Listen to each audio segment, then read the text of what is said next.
Moving into our new home on the edge of a pine-covered Colorado neighborhood felt like the start of a peaceful chapter. Until we met Karen. As president of the HOA, she introduced herself not with a welcome basket, but with a thick rulebook and a warning about unpermitted vehicles in our driveway.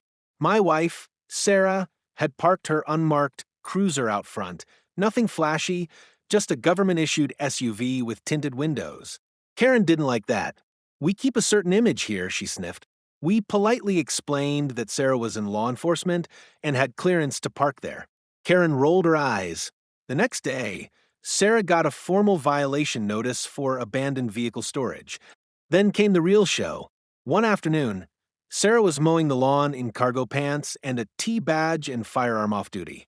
Karen stormed over with two HOA board members, shouting that Sarah was impersonating an officer, trespassing, and violating uniform code.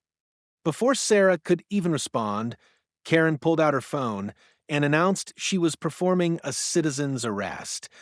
She even tried to physically block Sarah on our own property. That's when Sarah calmly walked to the truck, pulled out her wallet, and flashed her badge, County Sheriff, not deputy, not assistant. Sheriff.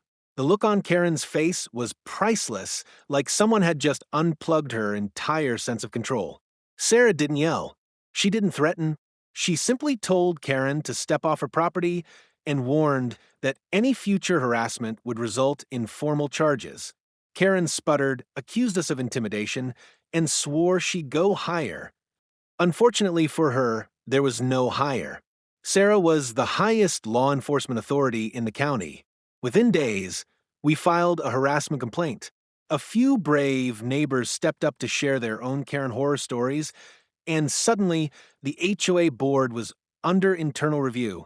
By the end of the month, Karen had been removed from her post, fined for abuse of authority, and formally trespassed from our property. Today, our lawn is freshly trimmed. Sarah's SUV sits proudly in the driveway, and Karen? She avoids eye contact like her life depends on it. In this neighborhood, the law doesn't come from a clipboard and a title. It comes with a badge, a backbone, and the wisdom not to mess with a sheriff in her own yard.